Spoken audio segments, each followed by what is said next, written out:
முதலமைச்சர் தலைமையிலான நம்முடைய திராவிட மாடல் அரசு கடந்த 4 ஆண்டுகள் தொடர்ந்து எடுத்து வருகின்ற நடவடிக்கைகளுடைய பலனை இப்பொழுது கண்கூடாக நாம் பார்த்து வருகின்றோம்.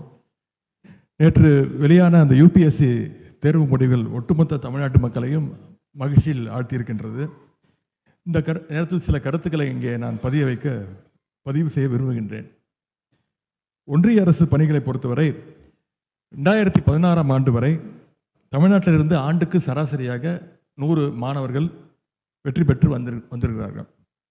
ஆனால் 2016க்கு பிறகு அந்த எண்ணிக்கை படிப்படியாக குறைந்து வந்துள்ளது.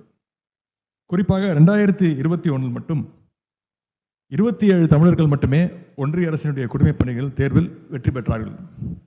இந்த நிலைமையை மாற்ற வேண்டும் என்ற அந்த ஒரே நோக்கத்தோடு நம்முடைய முதலமைச்சர் தலைமையிலான அரசு நான் முதல்வன் போட்டித் தேர்வுகள் பிரிவை கடந்த 2023ஆம் ஆண்டு நாம் துவங்கினோம். சிறப்பு திட்ட செயலாக்கத்துறையின் கீழ் செயல்படுகின்ற இந்த பிரிவுக்காக முதலமைச்சர் அவர்கள் ₹10 கோடி நிதியை ஒதுக்கீடு செய்து கொடுத்தார்கள். இதன் மூலம் யூபிஎஸ்சி பிரிலிம்ஸ் தேர்வுக்கு தயாராகின்ற மாணவர்கள் 1000 பேருக்கு அவருடைய மதிப்பீட்டு தேர்வின் மூலம் 10 மாதங்களுக்கு தலா ₹7,500 மெயின்ஸ் எக்ஸாமுக்கு தயாராகின்ற மாணவர்களுக்கு தலா ₹25,000 ஊக்கத்தொகையாக முதலமைச்சர் அவர்கள் வழங்கினார்கள். இந்த திட்டம் செயல்படுத்தப்பட்ட முதல் ஆண்டிலேயே 2023-24ஆம் ஆண்டிலேயே 47 தமிழ்நாட்டு மாணவர்கள் யூபிஎஸ்சி தேர்வில் வெற்றி பெற்றார்கள். இது முந்தைய ஆண்டை விட கிட்டத்தட்ட 30% அதிகமானதாகும். அதன் தொடர்ச்சியாகத்தான் இந்த ஆண்டு தமிழ்நாட்டிலிருந்து 57 மாணவர்கள் தேர்ச்சி பெற்றிருக்கிறார்கள். 57 மாணவர்களில் 50 மாணவர்கள் நான் முதல்வன் திட்டத்தின் கீழ் ஊக்கத்தொகை பெற்றவர்கள். அதில் 18 பேர் நான் முதல்வன் உறைவிட பயிற்சி திட்டத்தால் பயன்பெற்றவர்கள் என்பதை இங்கே நான் பெருமையோடு கூறிக்கொள்ள விரும்புகின்றேன். நான் முதல்வன் திட்டத்தால் பயனடைந்த தம்பி சிவச்சந்திரன் யூபிஎஸ்சி தேர்வில் தமிழ்நாடு அளவில் முதல் இடத்தையும் ஆல் இண்டியா ரேங்கிங்கில் அகில இந்திய அளவில் 23வது இடத்தையும் பிடித்திருக்கின்றார்.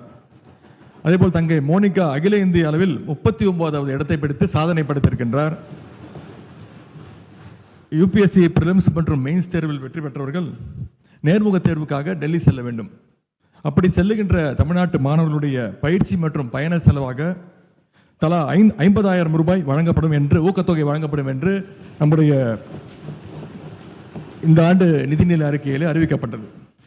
ஆகவே ஒன்றிய அரசு பணிகளுக்கான தேர்வுகள் தமிழர்களுடைய அதிக எண்ணிக்கையில் வெற்றி பெறுகிறார்கள் என்ற அந்த வரலாற்றை மீண்டும் நிலைநாட்டுகின்ற வகையில் நான் முதல்வன் திட்டம் இதே உறுதியோடு செயல்படும்.